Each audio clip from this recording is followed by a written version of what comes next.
স্বাগতম স্বাগতম স্বাগতম দেবাংশু ভট্টাচার্য স্বাগতম। তমলুকের তৃণমূল প্রার্থী দেবাংশুর প্রচারের প্রথম দিনেই গোষ্ঠী কোন্দলের চোরা স্রোতের আঁচ মিলল নন্দীগ্রামে।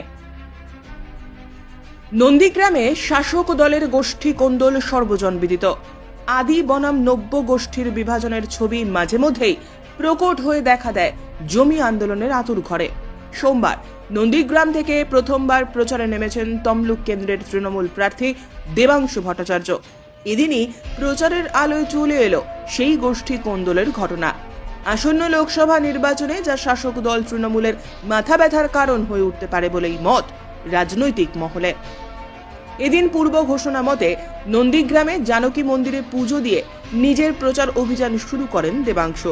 সঙ্গে ছিলেন নন্দীগ্রাম 1-এর ব্লক সভাপতি বাপ্পাদিত্য গর্গ। মূলত তার নেতৃত্বেই নন্দীগ্রামে একাধিক কর্মসূচিতে দেবাংশু যোগদান করেন।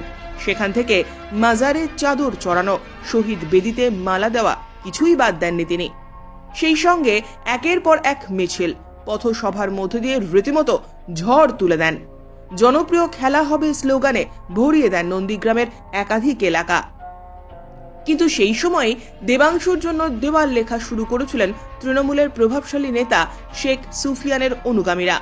অথচ সেদিকে পা না বাড়িয়েই নন্দীগ্রাম জুড়ে একের পর এক কর্মসূচিতে এগিয়ে যান দেবাংশু। এই ঘটনায় ক্ষোভ চাপা রাখেননি সুফিয়ান। পরে সংবাদ মাধ্যমে স্থানীয় তৃণমূল নেতৃত্বের বিরুদ্ধে একরাশ বিরক্তি প্রকাশ করে সুফিয়ানের বক্তব্য, আমার বাড়িতে আসবে বলে আগে থেকেই পরিকল্পনা ছিল। শতাধিক তৃণমূল কর্মী ঘটনাস্থলে অপেক্ষা করলেও দেবাংশু এই জায়গায় না দাঁড়িয়েই চলে যান। সুফিয়ানের দাবি, গতকাল থেকেই নন্দীগ্রামে আমি দেবাংশুর নাম লেখা শুরু করেছি, কিন্তু গত পঞ্চায়েত নির্বাচনে যারা তৃণমূলের ক্ষতি করলো তারাই এবারও লোকসভা নির্বাচনে দেবাংশুকে ভুল পথে চালিত করছে। স্থানীয় নেতৃত্বের ওপরে ক্ষোভের জেরে মানুষ তৃণমূল ছেড়ে বিজেপিতে চলে যাচ্ছেন। আজ যেভাবে আগাম কর্মসূচি বাতিল করে দেবাংশুকে নিয়ে চলে গেল একাংশ তৃণমূল নেতৃত্ব, তাতে কর্মীদের মনোবল জোরালো আঘাত পেয়েছে। সুফিয়ানের দাবি, এমনটা চলতে থাকলে আসন্ন লোকসভা নির্বাচনে নন্দীগ্রামে তৃণমূলের বড়সড় ক্ষতি হয়ে যাবে। সুফিয়ান জানান, শীঘ্রই বিষয়টি অভিষেক বন্দ্যোপাধ্যায় এবং দলনেত্রীর গোচরে নিয়ে আসবেন তিনি।